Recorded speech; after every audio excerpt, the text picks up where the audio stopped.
강북구에 있는 삼각산 여러분 아시죠? 우리 한국교회에 있어서는 성지와 같은 산입니다.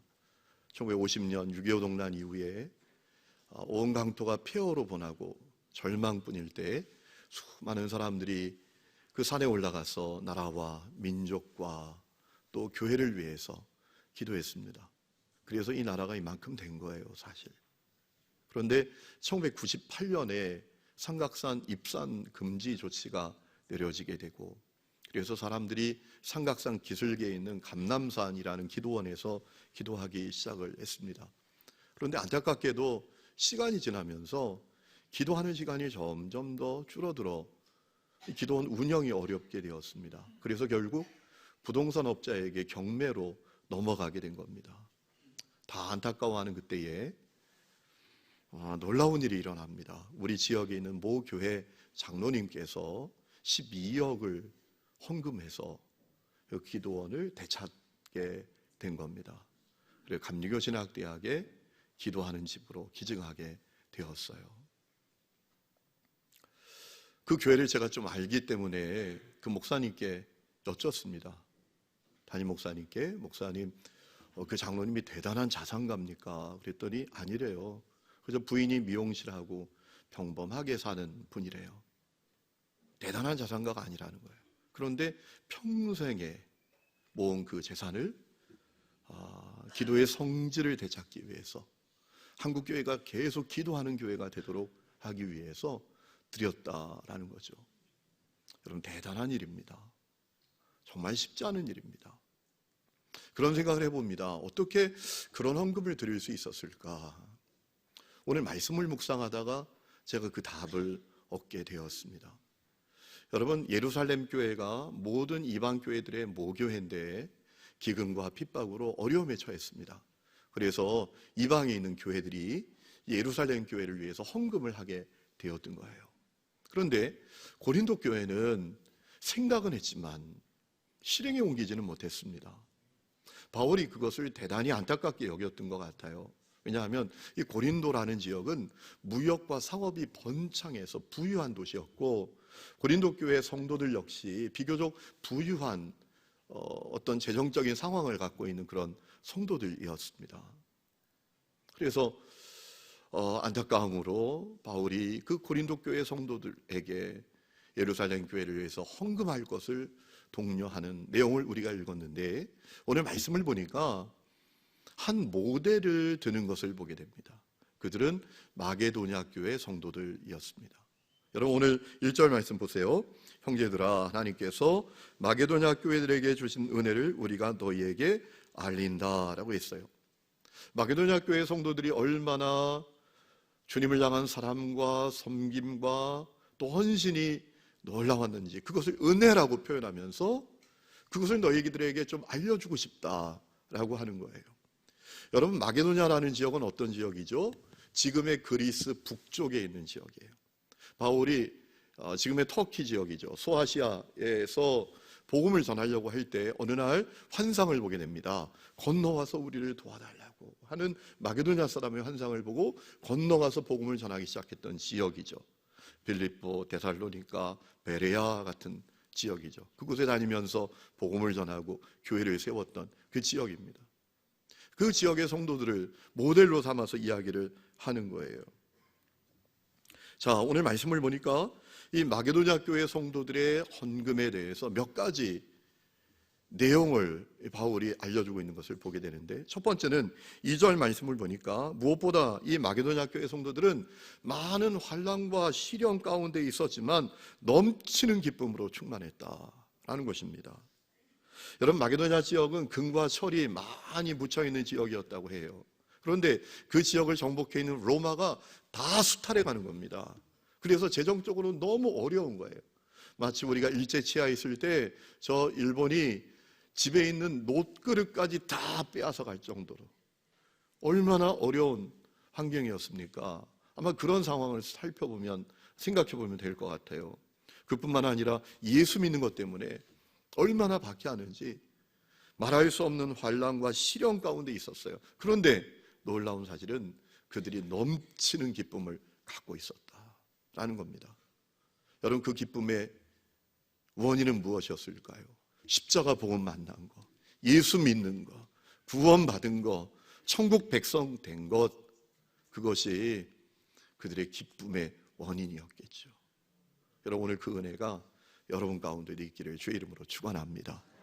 기쁨은 이 땅의 환경, 여건, 그것을 초월할 수 있어요. 예수 믿는 그 놀라운 기쁨은 여러분, 우리 삶이 아마 여러분들 가운데도 쉽지 않은 분들이 있을 거예요. 참 어려운 분들이 있을 거예요. 여러분, 그럼에도 불구하고 이 마게도냐 교회 성도들처럼 그것을 초월하여 누리는 기쁨이 여러분 가운데 있기를 주의 이름으로 축원합니다. 두 번째는 그들이 극심한 가난 가운데에서도 넘치도록 풍성한 헌금을 했다라는 거예요. 모든 것이 넉넉하고 여유 있고 여건이 되어서 헌금한 게 아니라는 거예요. 힘들고 어려워요. 부족해요. 그런데도 풍성한 헌금을 했다라는 것입니다. 세 번째는 그것도 누가 시켜서가 아닙니다. 자발적으로 자원하여 했다라는 거예요. 여러분, 3절 말씀 보세요. 내가 증언하노니 그들이 힘대로 할 뿐 아니라 힘에 지나도록 자원하여 이 은혜와 성도 섬기는 일에 참여함에 대하여 우리에게 간절히 구했다. 그들이 자원하여 힘이 닿는 대로, 그뿐만 아니라 힘이 넘치도록 헌금을 했는데, 심지어 어느 정도였는가 하면 예루살렘 교회 성도들을 위하여 헌금해달라고 간청할 정도였다라는 거예요. 여러분, 정말 이런 분들이 있으면 좋겠어요. 이게 정말 쉽지 않은 거 아니에요? 목사님, 예루살렘 교회를 위해서 헌금할 수 있도록 해주세요. 헌금할 수 있도록 해주세요. 이랬다는 거예요. 간청할 정도였다라는 겁니다. 여러분, 이 말씀 보면서 어떤 생각이 드시나요? 참 놀랍죠. 누가 환난과 시련 가운데 있는데 기뻐할 수 있겠어요? 우리는 내 상황이 조금만 어려워져도 불평하고 원망하고 사람들에 대한 태도가 달라져요. 여러분, 환난과 시련 가운데 그 예수 때문에 기뻐하는, 이게 정말 쉽지 않잖아요. 그리고 자기들도 어렵고 힘든데 자원하여 힘에 넘치도록 최선을 다해서 헌금을 한다는 거, 이거 결코 쉽지 않은 거잖아요. 여러분, 오늘 우리가 주목해 봐야 될 말씀이 있는데요, 5절입니다. 5절을 보면 이런 말씀이 있습니다. 그들이 먼저 자신을 주께 드리고 라는 말씀이에요. 이 말씀이 너무나 중요한 말씀이에요. 이 마게도냐 교회 성도들은 자신들을 먼저 주님께 드렸다라는 거예요. 여기서 먼저라는 단어는 히라보로 프로톤인데 처음으로, 이런 의미예요. 그런데 문맥적으로 번역하면 이렇게 번역하는 게 더 자연스럽습니다. 다른 무엇보다도 앞서서, 다른 무엇에 앞서서 이 마게도냐 교회 성도들은 자기들을 먼저 주님께 드렸다라는 거예요. 여러분, 저는 이 말씀에 이런 뜻이 담겨져 있다고 믿습니다. 마게도냐 교회 성도들은 교회가 무엇인지를 정확하게 알고 있었다라는 거예요. 마게도냐 교회 성도들은 바른 교회론을 갖고 있었다라는 거예요. 여러분, 우리가 신앙생활 하면서 건강하고 바르게 신앙생활을 하기 위해선 바른 교회론을 갖고 있어야 돼요. 교회가 뭐냐? 여기에 대한 분명한 대답을 갖고 있어야 돼요. 여러분, 2주 전에 말씀을 드렸습니다. 교회가 뭐냐? 교회는 보이는 건물이 아니다. 보이는 건물이 성전이 아니다. 구원받은 성도들의 공동체가 교회고 그 공동체를 이루는 우리 각 사람이 교회다. 우리 각 사람이 주의 성전이다 라는 말씀을 드렸잖아요. 여러분, 이거 똑바로 알아야 합니다. 이것이 교회예요. 오늘 한국교회가 왜 세상에서 손가락질 받아요? 저 사람들은 교회만 다닌다는 거야. 교회 가서만 거룩하다는 거예요. 와서는 엉터리 같다는 거예요. 안 믿는 사람보다도 더 못하다라는 거예요. 왜 그럴까요? 교회가 무엇인지를 우리가 똑바로 알고 있지 못하다는 거예요. 내가 성전이고 내가 교회입니다. 이것을 알면 바르고 건강한 신앙생활을 할 수 있죠. 여러분, 성경이 우리에게 가르쳐주는 또 하나의 교회가 있습니다. 교회론이 있습니다. 교회는 주님의 몸이다라는 겁니다. 따라합시다. 교회는 예수의 몸이다. 교회는 주님의 몸이다. 고린도전서 12장 27절 보면 너희는, 교회는 그리스도의 몸이다 라고 했습니다. 에베소 5장 29절 이하를 보면 사람이 자기 몸을 보호하는 것처럼 주님께서 당신의 교회를 보호하신다, 돌보신다. 왜? 교회가 주님의 몸이기 때문에 라고 바울은 우리에게 알려주고 있어요. 여러분, 교회가 주님의 몸이에요. 그리고 구원받은 성도들, 우리들은 그 몸을 이루는 지체들입니다. 고린도전서 12장 12절에 몸은 하나인데 많은 지체가 있고 몸의 지체가 많지만 한 몸인 것처럼 그리스도도 그러하다. 교회가 주님의 몸이고 우리는 그 몸의 지체들이다라는 거예요. 여러분, 우리 이 말씀을 통해서 놀라운 신비를 알게 됩니다. 여러분, 예수님께서 이 땅에 오셔서 성육신 하셨을 때 어떤 몸을 갖고 계셨죠? 혈과 육의 몸을 갖고 계셨어요. 그렇죠? 그런데 그 예수님이 십자가 고난을 받으시고 부활하시고 승천하셔서 지금 새로운 몸을 입고 계신데 그 몸이 바로 교회다라는 거예요. 놀라운 신비예요. 이 땅에 계실 때 주님은 혈과 육의 몸을 갖고 계셨지만 지금은 주님이 새로운 몸을 입고 계신데 그 주님의 새로운 몸이 교회다라는 거예요. 그리고 우리는 그 몸의 지체들이다라는 거예요. 여러분, 주님은 아주 지혜로운 분이신 것 같아요. 놀라운 분이세요. 왜냐하면 주님은 우리에게 미워하지 말라, 싸우지 말라, 사랑하라 이렇게 말씀만 하실 정도가 아니라 구원받은 당신의 자녀들을 모아서 당신의 몸이 되게 하셨어요. 여러분, 이 교회론을 우리가 분명히 알면 교회를 다니면서도 누구 미워하고 시기하고 분열하고 다투는 문제 해결할 수 있어요. 교회가 주님의 몸인데 우리가 다 지체들인데, 여러분, 마게도냐 교회 성도들은 이 교회론, 교회가 무엇인지를 정확하게 알고 있었던 거예요. 그래서 그들은 먼저 자신을 주님께 드릴 수 있었던 거예요. 이게 무슨 의미입니까? 여러분 생각해 보세요. 교회가 주님의 몸이에요. 그리고 우리는 그 주님의 몸의 지체들이에요. 그러면 그 지체의 소유권은 누구에게 있습니까? 몸에 있지요. 아멘이십니까? 잘 이해가 안 가세요? 여러분, 여기 귀때기가 있습니다. 제 귀가 있어요. 제 귀가 잘생겼거든요. 귀만 잘생겼나? 그런데 여러분, 이 귀가 개인적으로 독단적으로 천상천하 유아독존으로 존재할 수 있습니까? 아니에요. 이 몸의 지체죠.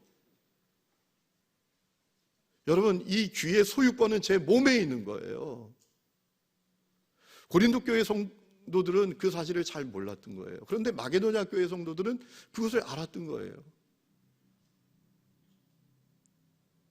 그렇기 때문에 그들은 자기 몸의 소유가 주님께 있는 것을 알았어요. 그래서 먼저 자기를 드린 거예요. 그리고 자기들의 재정도 주님께 드린 거예요. 교회는 주님의 몸이에요. 그리고 우리는 그 몸의 지체들이에요. 그러니까 여러분, 우리 몸의 소유권도, 내 자신의 소유권은 주님께 있는 거예요. 내 자신의 소유권도 주님께 있고, 내 재정의 소유권도 주님께 있고, 내 시간의 소유권도 주님께 있고, 이 교회론을 마게도냐 교회 성도들은 알았던 거예요. 그래서 먼저 자기를 주님께 드렸다는 거예요. 우리 자신의 소유권은 주님께 있지, 우리 몸의 소유권은 주님께 있지, 주님께 자기를 드리고, 그리고 재정의 소유권도 주님께 있다는 사실을 그들이 드러낸 거예요. 그래서 예루살렘 교회 성도들을 위해서 그렇게 힘들고 어려운 상황 가운데에서도 힘을 다해서 헌금해서 보낸 거예요. 여러분, 우리가 바른 교회론을 갖는 것은 대단히 중요해요. 그래야 미움, 시기, 분쟁의 문제 해결되고요. 그래야 교회를 섬기는 거, 봉사하는 거, 그리고 헌신하는 거, 헌금하는 거, 11조 하는 문제도 다 해결되고요. 교회가 세상의 희망으로 자리매김하는 문제도 다 해결됩니다. 여러분 생각해 보세요. 교회가 주님의 몸이다. 나는 주님의 몸인 교회를 이루고 있는 지체다. 나는 다른 여러 지체들과 몸에 붙어있는 한 몸이다 라는 분명한 교회론을 갖고 있는 사람이 사람들 시기하고 미워하고 편가르고 분쟁하며 싸우겠어요? 내 몸만 아파지는데, 내 몸만 피곤해지는데, 그것은 마치 아군끼리 목숨 걸고 죽자 사자 싸우는 거하고 똑같은데, 누워서 침 뱉는 거하고 똑같은데, 아니죠. 그렇게 하지 않죠. 여러분, 교회가 주님의 몸이고 나는 주님의 몸인 교회를 이루고 있는 지체다라는 사실을 아는 사람이 헌신하는 거, 나누는 거, 봉사하는 거, 헌금하는 거, 11조 하는 거 가지고 갈등하겠어요? 그거 어렵게 생각하겠어요? 주님이 몸이고 나는 몸의 지체인데, 주님이 내 몸의 주인이시고 내 몸의 소유권이 주님께 있고 내 재정의 소유권도 주님께 있는 거고 내 시간의 소유권도 주님께 있는 거다 라는 이 교회론을 갖고 있는 사람이, 여러분, 봉사를 해야 되느냐 말아야 되느냐, 헌금을 해야 되느냐 말아야 되느냐, 11조 해야 되느냐 말아야 되느냐, 11조 온전히 해야 되느냐 그냥 형식만 갖춰야 되느냐, 이런 문제 가지고 고민을 하겠습니까? 고민이 끝나죠. 주님이 몸이시고 나는 그 몸의 지체인데, 내 몸의 소유권은 주님께 있는데, 내 재정의 소유권도 주님께 있고 내 시간의 소유권도 주님께 있다, 이걸 분명히 믿는 사람은 갈등이 끝나요. 복잡하지 않아요. 여러분, 아브라함을 한번 생각해 보세요. 창세기 15장을 보면 하나님께서 아브라함에게 나타나셔서 아브라함, 내가 너의 방패야, 너의 상급이야 라고 말씀을 하세요. 그러니까 아브라함이 어떻게 반응하죠? 주 여호와여 내게 무엇을 주시려 하시나이까 라고 물어요. 주 여호와여란 말은 어떤 뜻인가 하면 나의 주인이신 하나님, 이런 뜻이었어요. 나의 주인이신 하나님. 여러분, 아브라함에게 하나님은 그의 주인이셨어요. 그의 인생의 주인이에요. 그의 삶의 주인이에요. 그 모든 것의 주인이에요. 여러분, 그러니까 아브라함은 어떻게 하죠? 다른 것에 대한 망설임이 없었어요. 하나님께서 어느 날 아브라함에게 하늘이 무너지는 말씀을 하십니다. 외아들 이삭을 번제로 바쳐라. 여러분, 이게 말이나 되는 얘기입니까? 하나님 지금 제정신이십니까? 이렇게 반응할 수 있어요, 얼마든지. 그런데 아브라함은 망설임이 없어요. 외아들 이삭을 데리고 모리아 땅으로 떠나요. 여러분, 창세기 22장 3절에 보면 정말 우리가 인상 깊은 말씀을 만나게 됩니다. 아브라함이 아침 일찍 일어나라는 거예요. 아침 일찍 일어나 모리아 땅으로 떠났다라고 했어요. 아침 일찍 일어났다라는 건 뭐예요? 망설이지 않았다라는 거예요. 고민이 없었다라는 거예요. 마음은 아팠을지 몰라요. 그런데 주님이 자기의 주인이시니까, 주님이 내 몸의 주인 되시고 내 재정의 주인 되시고 내 자녀의 주인도 되시고 내 삶의 주인도 되시니까 아브라함은 망설임이 없는 거예요. 여러분, 우리가 주님의 교회가 되었다는 것, 몸인 교회의 지체가 되었다는 게 그런 거예요. 여러분, 교회가 주님의 몸이고 내가 그 몸의 지체라는 사실을 아는 사람은 교회를 세상의 비방거리로 만들지 않아요. 조롱거리로 만들지 않아요. 안타깝게도 고린도 교회는 바른 교회론을 갖고 있지 못했어요. 그래서 여러분, 오늘 7절 보면 이렇게 권면을 해요. 너희 믿음, 말, 지식 풍성한 것처럼, 뛰어난 것처럼 헌금에도 뛰어났으면 좋겠다. 여러분, 고린도 교회 성도들은 말 잘했어요. 뭐 말하면 일사천리로 하는 거예요. 지식 모르는 게 없어요. 안다 박사야, 안다 박사. 모르는 게 없어. 여러분, 교회 좀 오래 다니면 신기한 게 벌어지잖아요. 모르는 게 없어지잖아. 가끔 우리 부교육자들이 힘든 얘기를 해요. 목사님, 뭘 좀 해보려고 하면 다 한다고, 옛날에 다 해봤다고, 안 된다고. 그런데요, 여러분 고린도 교회 성도들도 그랬던 것 같아요. 그들이 또 지식, 말, 믿음 보통이 아니에요. 그런데 이 헌금에는 뛰어나지 못한 거예요. 그래서 안타까움으로 너희들이 믿음과 말과 지식에 풍성한 것처럼 이 은혜에도, 예루살렘 교회를 위해서 헌금하는 일에도 풍성하여야 할지니라 라고 했던 거예요. 여러분, 오늘 여러분은 바른 교회론을 갖고 계시나요? 바른 교회론을 갖고 있지 못하면 신앙생활 한다고 해도, 평생 신앙생활 해도 누군 미워하고 정죄하고 시기하고 평가르고 그러고 시간 다 보내는 거예요. 바른 교회론을 갖고 있지 못하면 주님을 위해서 봉사하는 거, 헌신하는 거, 헌금하는 거, 11조하는 거, 그게 평생의 갈등이에요. 평생의 고민이 되는 거예요. 여러분,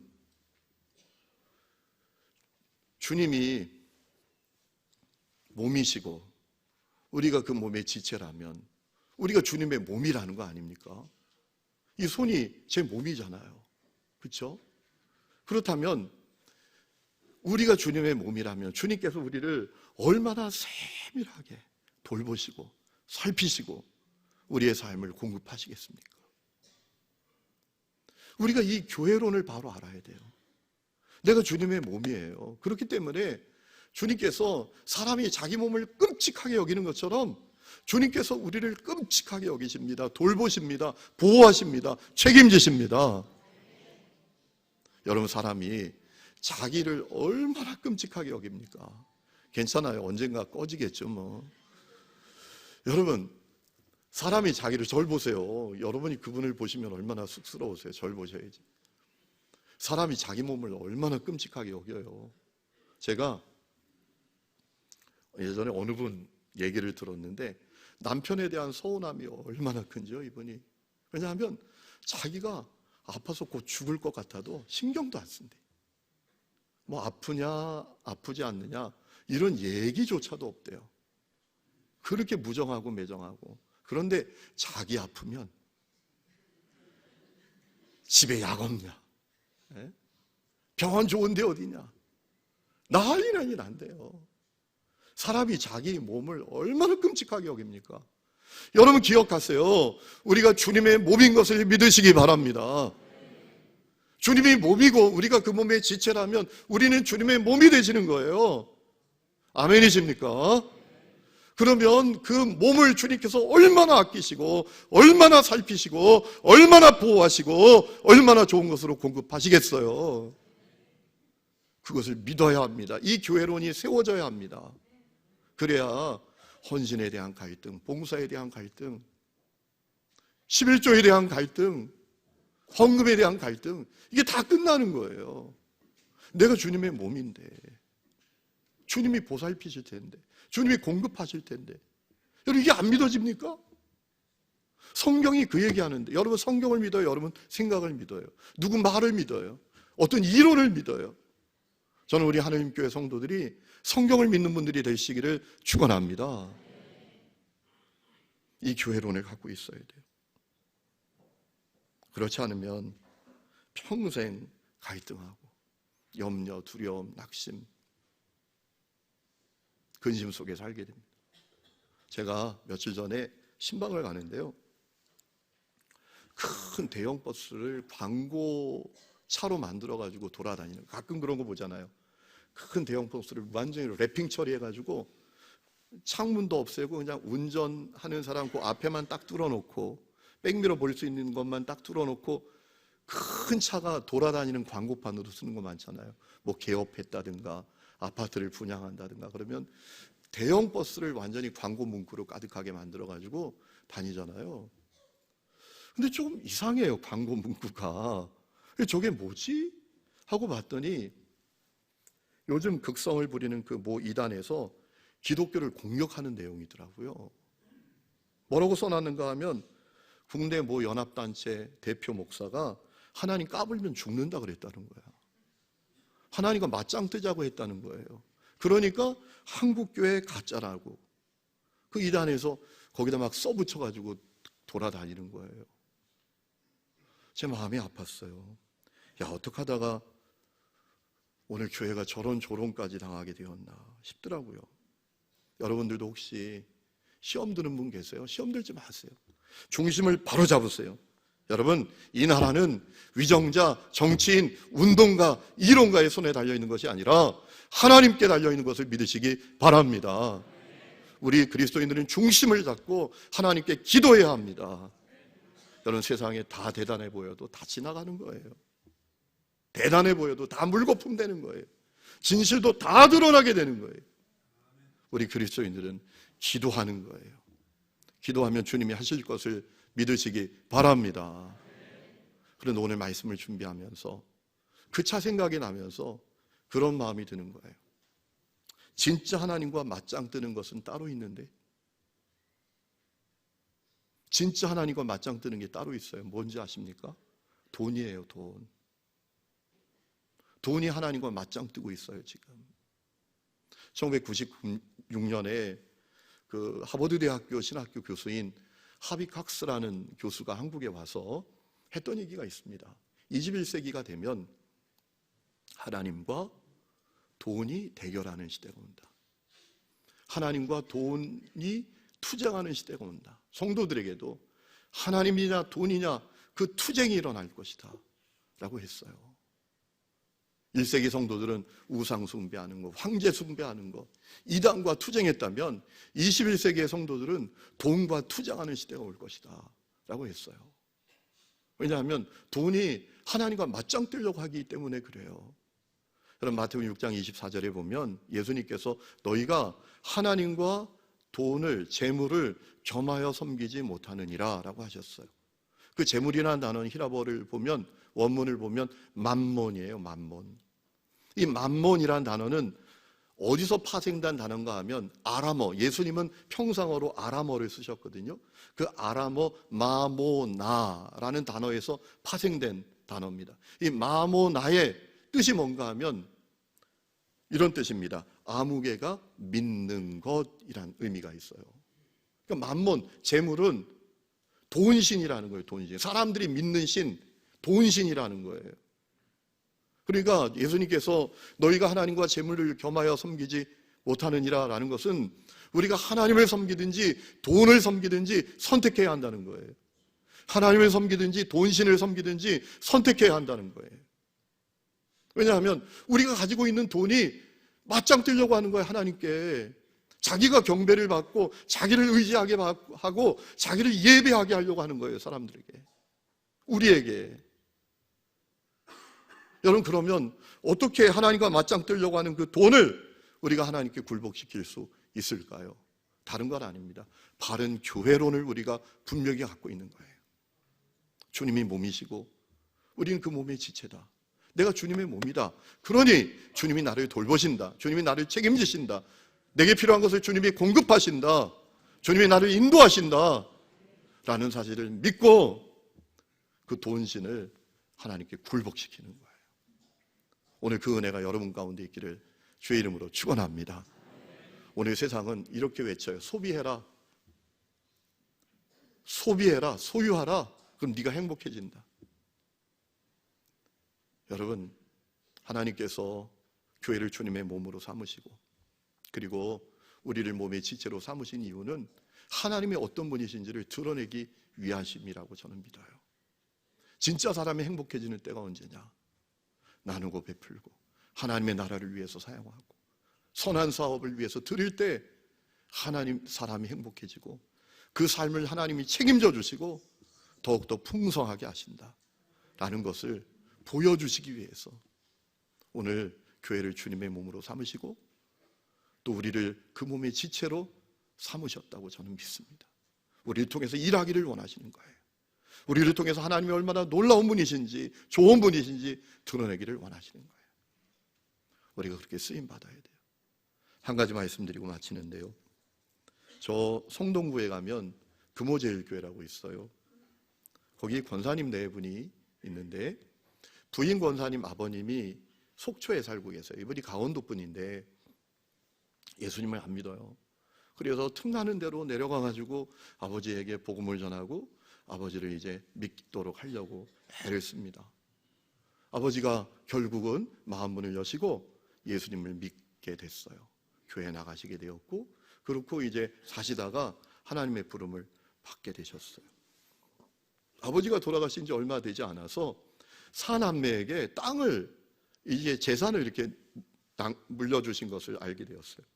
그 권사님, 부인 권사님이 큰 딸인데 그 속초 외곽에 땅을 아버지가 큰 딸에게 물려준 거예요.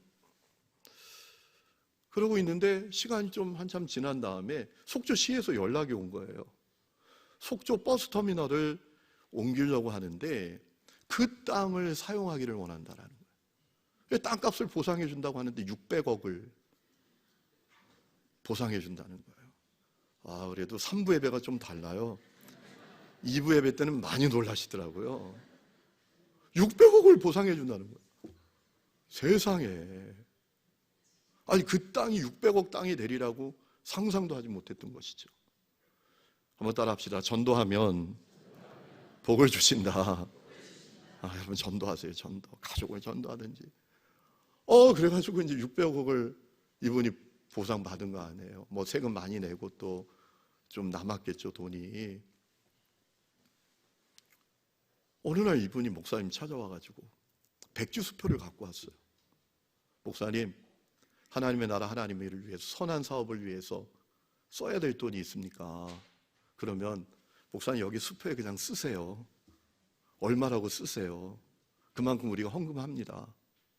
그게 이제 그 쓰는 만큼의 가치가 되는 거예요. 종이짝 하나가. 와, 저는 우리 하늘림교회도 그런 분들이 나오시기를 축복합니다. 놀라운 사실은 목사님이 그걸 놓고 갔는데 고민이 되는 거예요. 이거 어떡하지? 얼마를 써야 되지? 생각하다가 문득 생각난 게, 그 교회가 이제 다음 세대를 세우기 위해서 교육관을 건축했는데 빚이 30억 남아있는 거예요. 그래가지고 30억을 딱 썼대요. 할렐루야. 그래서 이제 그 부채가 다 해결되고 그 교회가 요즘 놀랍게 부흥하고 있다라고 하더라고요. 여러분, 저는 그 이야기를 들으면서 그런 생각해 봤어요. 우리에게 다 600억 있다고 다 그렇게 할 수 있겠나? 아니에요. 바른 교회론을 갖고 있어야 그렇게 하는 거예요. 이분이 그 3남매 동생들 있잖아요. 아버지한테 재산 물려받았는데 별 볼 일 없어. 그러니까 동생들한테 다 100억씩 줬대요. 100억씩 주고, 입을 좀 다무세요. 네. 그리고 30억 그 부채하기 위해서 헌금하고. 여러분, 저는 그런 생각을 해봅니다. 하나님의 나라는 어떻게 이 땅에 이루어지는가? 바른 교회론을 가진 사람들. 내가 주님의 몸이야. 주님이 날 책임지셔. 그리고 내가 주님의 몸이니까 내 자신도 주님이 소유가 되시고, 내 재정도 주님이 소유권 갖고 계시고, 내 재능도 주님이 소유권 갖고 계시고, 내 시간도 주님이 소유권 갖고 계신다 라는 사실을 믿고 사는 사람들 통해서 하나님의 나라는 확장된다고 저는 믿습니다. 그 권사님이 그렇게 한지도 잘 모른대요. 교회들이 누가 한지도. 조용하게 뭐 그렇게 했다고 어깨에 힘주는 것도 아니고 과시하는 것도 아니고, 소유권이 주님께 있으니까 내 존재 자체가 주님의 몸인데 바른 교회론을 갖고 있으니까 겸손하게 지금도 묵묵히 교회를 조용히 섬긴다고 하시더라고요. 하나님의 나라는 그런 사람들을 통해서 이 땅에 확장되어 왔고, 그리고 이후에도 확장되어 갈 줄로 믿습니다. 그 은혜가 여러분 가운데 임하기를 주의 이름으로 축원합니다.